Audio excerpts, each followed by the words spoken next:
All right, people. So, if you know anything about me, or at least as far as sports related, more specifically football related, you know that I love me some Baker Mayfield. Okay. So, I'm here to tell you today why I think my guy, Baker Mayfield, is going to win MVP this year. So, now you can take it however you want to. You don't have to believe me.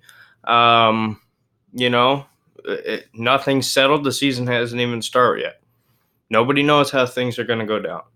I'm just saying I'm going to give you reasons why I think that Baker Mayfield could easily win the MVP.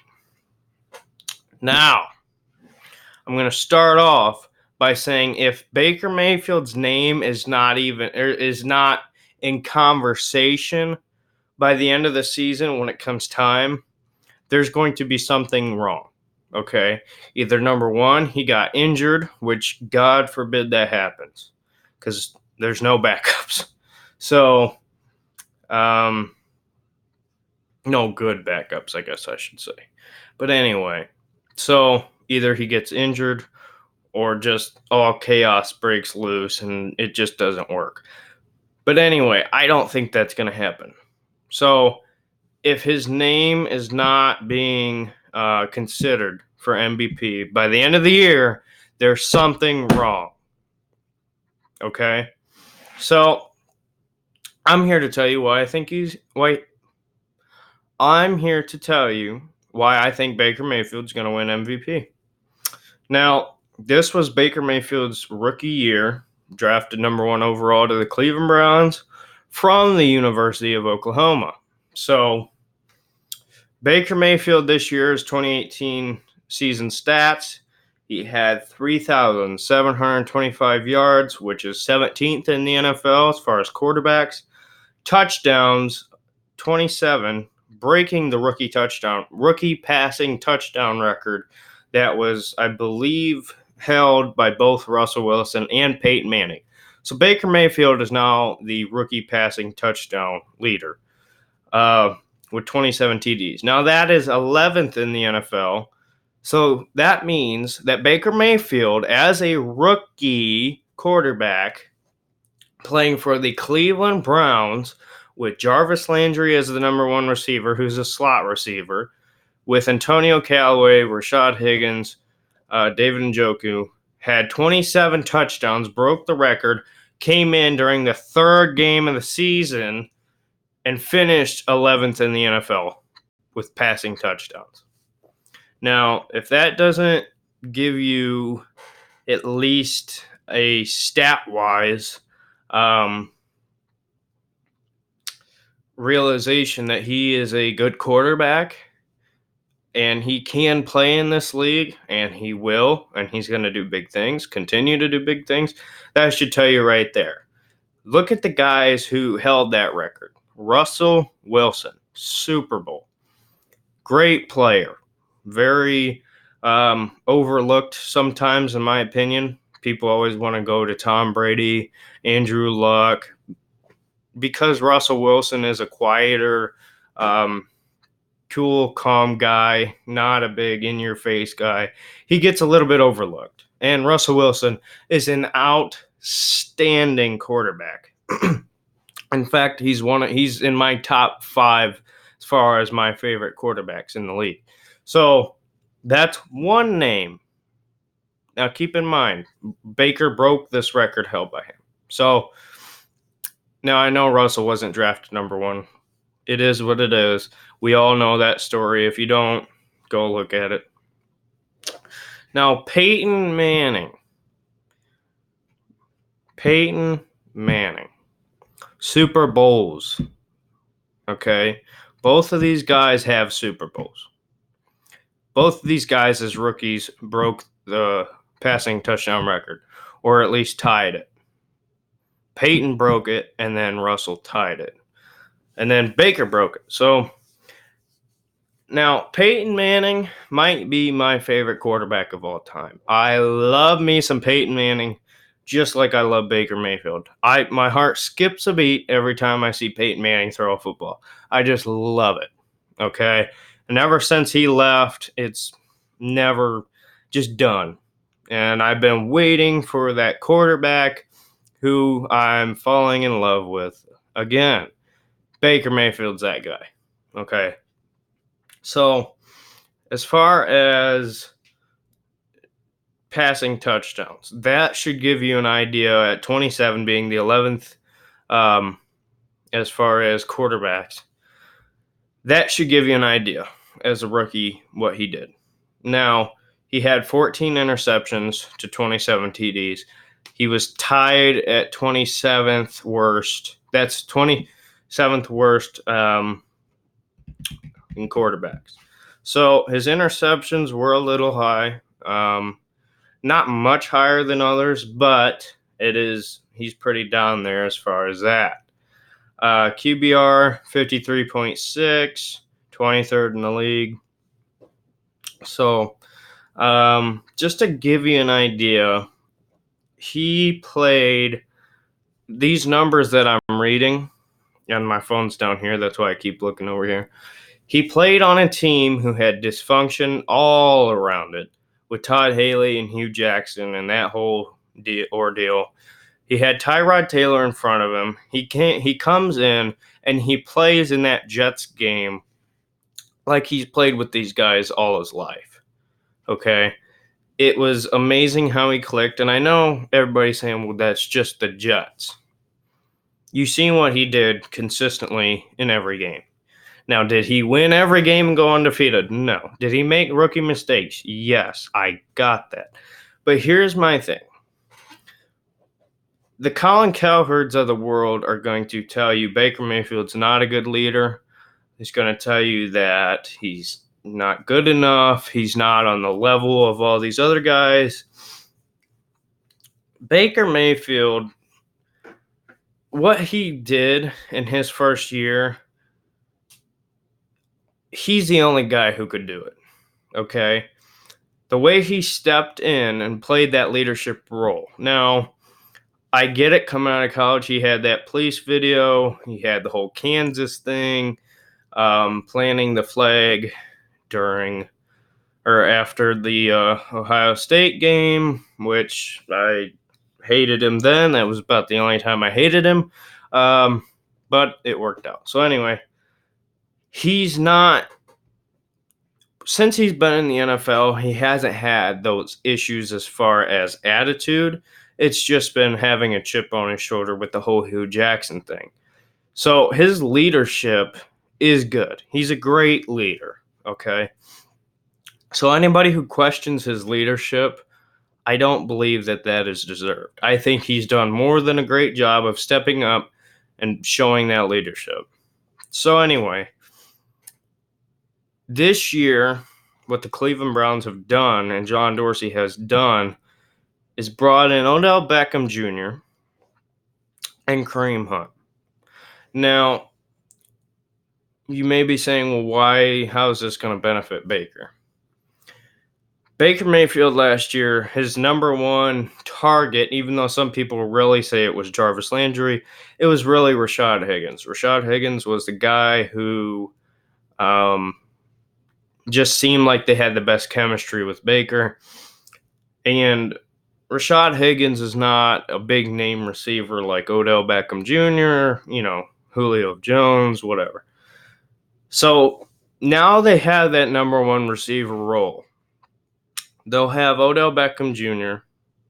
on the outside. Jarvis will play that slot. Now, they go out and they get a tight end from the Chiefs, guy who John Dorsey liked, was a big fan of. Bring him in, not to replace David Njoku, but just to add on, okay?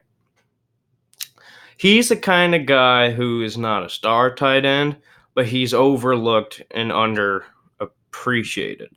He is a guy who can make plays if you need him to. He's not better than David Njoku. That's not what I'm saying. I'm just simply saying that he can make plays. Cleveland Browns offense is full of playmakers. Okay? They're doing an air raid offense. They bring in Kareem Hunt, who will be available the 8th week, I think.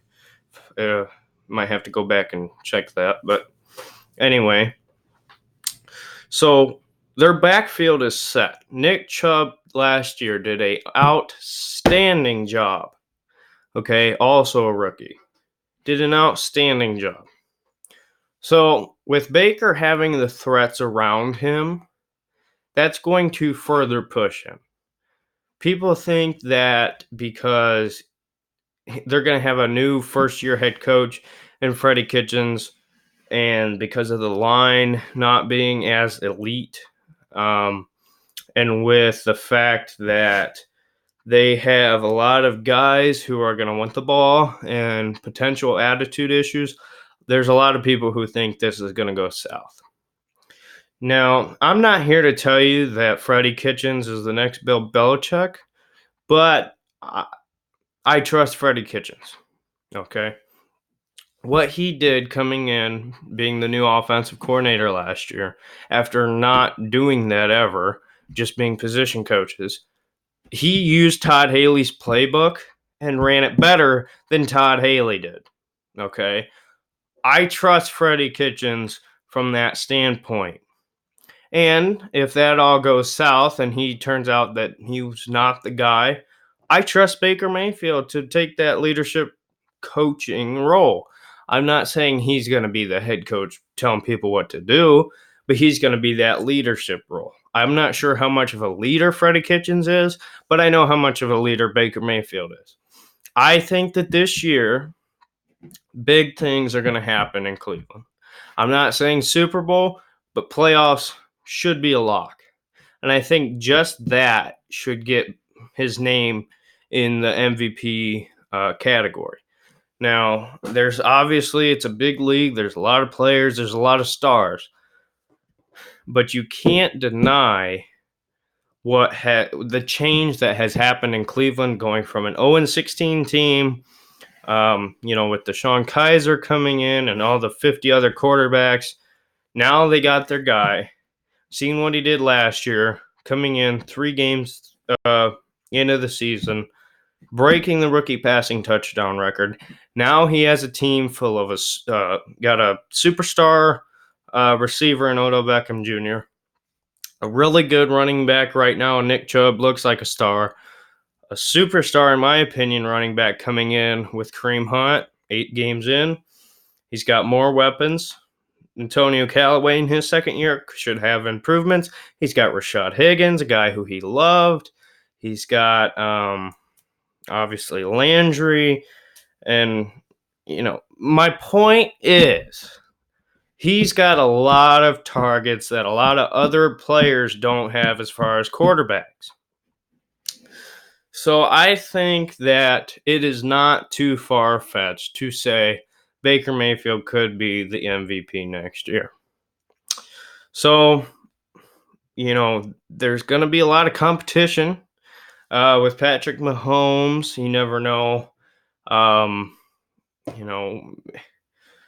Could see other positions as well go for that. It's not just quarterbacks. I think one thing that would be interesting, now Baker Mayfield did not win Rookie of the Year or Offensive Rookie of the Year this year because he lost it to Saquon Barkley. Now, I thought Baker should have won that, but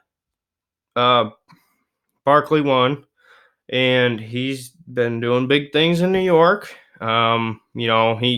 If there was 2 awards, both guys certainly earned it and deserved it. They both did big things. But I do think as well, this could be interesting because I think the MVP race in the end could have Saquon Barkley, Baker Mayfield, Patrick Mahomes, and, whoever else steps up and has a big year. But I do think, and I'm going to end it with this, if Baker Mayfield's name is not at least in the conversation by the end of the year, something went wrong. And that's why I think he's a safe bet to win the MVP. Now, he's not the safest bet. Obviously, Patrick Mahomes would be, but I think he should be in that conversation. So anyway, I'm sure this video was all just rambling and stupidity, but I think he can do it.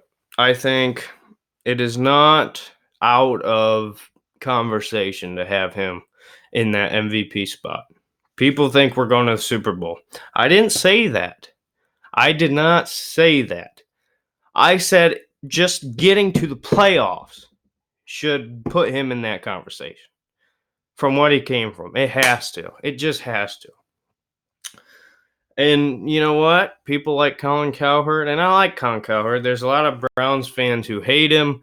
Now, I've certainly said I've hated him multiple times. I don't. I really don't. I enjoy a lot of the stuff he puts out. But when it comes to the Cleveland Browns and Baker Mayfield, he is blind. He doesn't, because he put all his money in the horse of Sam Darnold, and now he's getting proven wrong that Baker Mayfield, he said he thinks that Baker should have been undrafted. Said he was undraftable. He said Sam Darnold should have went number 1. Guess what? He didn't. Baker Mayfield's a better player. And people like this in the sports media are going to realize that Baker is that good of a player. So, not that they aren't already. I'm just saying the people who still have doubts. So, and by the way, yes, I know he has more around him than everybody else. So people are going to say, well, it's not him. His greatness is not why they're having success. It's what they have around him. Look at what he did his rookie year with this team. With this dysfunction and what was going on, he did outstanding things. So that's all I'm saying. Yeah, I think I've said pretty much everything I wanted to. So, yeah, with that being said, like, comment, subscribe. Tell me who you think your MVP is going to be, or at least who should be in the conversation of MVP in the comments below. So, like, comment, subscribe, turn on your notifications and whatnot, all the other stupid crap that other people know what to do and say and whatever. So, anyway, see you in the next video. Bye.